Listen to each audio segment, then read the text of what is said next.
Obawa. Here we are. Hope you enjoyed those little running clips at the beginning of the video. Oh yeah, 55. And the C59.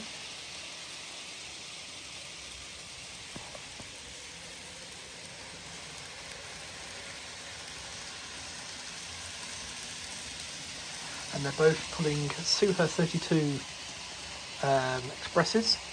It's the same set. This is set 10-1320, and you'll note that the electric does actually have the steam heat car available on the back, whereas the steam engine doesn't. Obviously it has steam on board. I haven't looked up to see if the F55s actually had steam heat or not, boilers on them or not, but the F58s do, so I wouldn't need, some F58s do, so I wouldn't need steam heat. Anyway, so same train, two different formats, two different types of engine. And you'll note, despite the fact that it's got two 8-couple bogies, it's handling the corners absolutely fine with size ones. I did have two steam engines running. I had the C6120, a Tonix Loco, but it needs its wheels cleaning really. It's struggling a bit, so I thought I'd swap it out for this.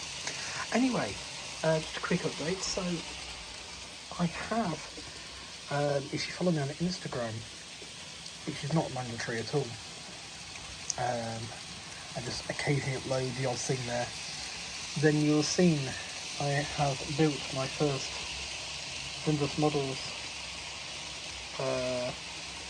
kit, ex-RAF, now Festinian Railway, steel bodied wagon. That's 009 gauge, so 00 gauge but narrow gauge. So Festinian, that's in my own scheme. There's the East Kirkby Light Railway, there's a whole backstory to it and everything. That project's kind of on hold till late next year because I've got so much to focus on in getting this layout sorted out. That's, stick to that KISS principle, keep it simple, stupid. Now, some interesting developments. As I have been talking to people, particularly Anthony Dodge, shout out to you there, my friend, because it was your idea, now I've been pondering it, your idea of having a multi-era layout, so layout can run multiple eras depending on how mood takes me. So as you can see, we're very much in a potentially even 1930s, early 50s mood here, considering this logo here is from the 30s. It could quite easily fit that, but just a bit more depending when the passenger cars were made, to be honest with you, the coaches were made. But anyway, slow that down a tad. But to have a multi-rail railway. Now I had an idea, which was to split the layout down the middle, right down there, and have old style stuff this side and new style stuff this side, so the train would be in the correct scenery for itself at least once. There's actually a channel on YouTube, and I was supposed to do some prep work and actually get this open so I could see the name of the channel, which is Yuki Kaziful. I hope YUKIKAZEFUL. I'll put a link in the description to the channel. Now they have a layout which is set, I would say, fairly oldie world. It's the JNR era, but they run modern trains and they look fine. So I think what I might do is leave some items such as cars and buses and things loose. This layout's not going to go anywhere. And even if it did, it wouldn't matter. But when I buy buildings, try and buy them to that older world style. Basically, imitate what they do. So that second box is probably out, but that one's in. But when I want to run it as modern day, the Prado Crocchio bus can come out. I love this one. This one is beautiful. I can pop them out and I can have different scenes with the different vehicles where I want them. So yes, so that's basically the main point of this, was to take Anthony's idea and run with it. And I was sort of saying, first of all, let me do start splitting it down the middle, but that's going to be a bit look a bit funny. It'd be hard to have the seamless transition in the middle. Is the bit I was trying to work out how to do. I thought, no, let's take that idea a bit further and imitate that, and it looks fine. And also, I'm not getting rid of the channel logo. Ooh. The channel logo at all, because now I've had the business cards made and everything. I'm keeping this. But yes, you don't see anything interesting on that. It's just the it's my NAS box with all my videos on that I have saved. Yuki Kazufu's videos, some of them just to have as reference should the internet ever go down. If I want to watch his stuff, I'll just go to his channel. Anyway, yeah, so try and keep it more audio feel. And I've just been going through Plaza Japan, wish listing loads of stuff. Includes some more trains, of course. But yes, the layout that fits whatever mood I'm in, and that's what I'm going to be working on now. So what's the next stages? The next stage, actually, I'd like to replace more of these sections of track that aren't the plate sections. I call these plate sections. I don't know if that's the right term. It's like a fixed door track piece, just to keep this more rigid. That's next.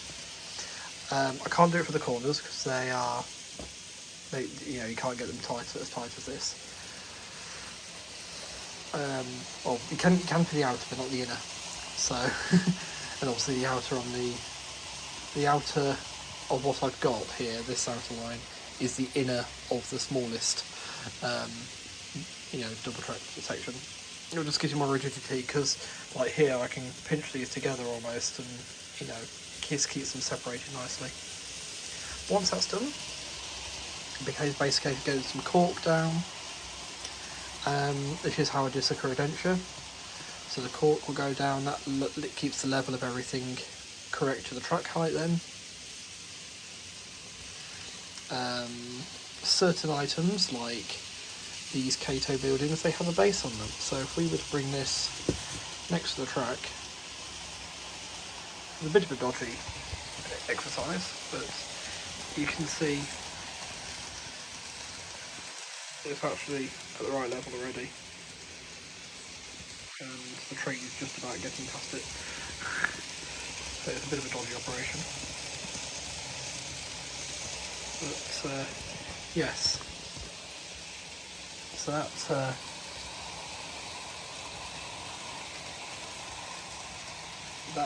you know, they're alright, but then this building here, which is a comics one, isn't set like that. So that would need to sit a little bit higher. If you watch the train go through, you'll see the carriage is just slightly too high off the ground for it. See what I mean? The level is that a little bit higher, whereas the cars going past this platform are more in line. You see that? They're Kato ones. Rather cool view here, so I'll leave you there for that one to go past. But yeah, so that's why the cork's needed. I was thinking about a bridge, but I'm going to leave the bridge out. I'd rather have a bit more of a town scene, I think, in this one.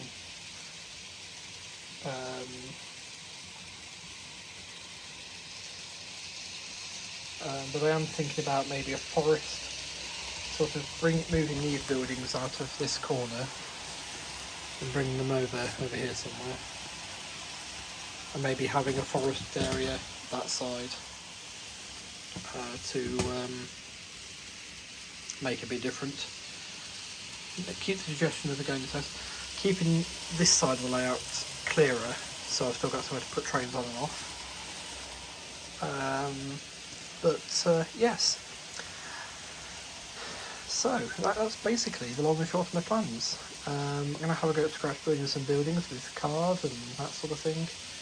Trying to have a go at making some custom buildings and that. To make a believable scene as far as I can. The other thing I'm going to look at doing is having a go and a look and a think about how we could possibly make a removable roadway.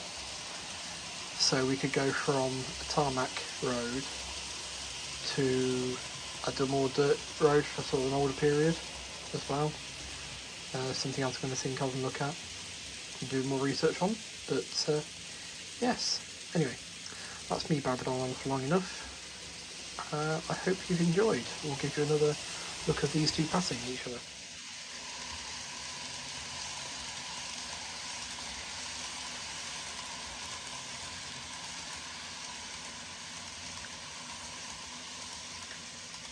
Sayonara.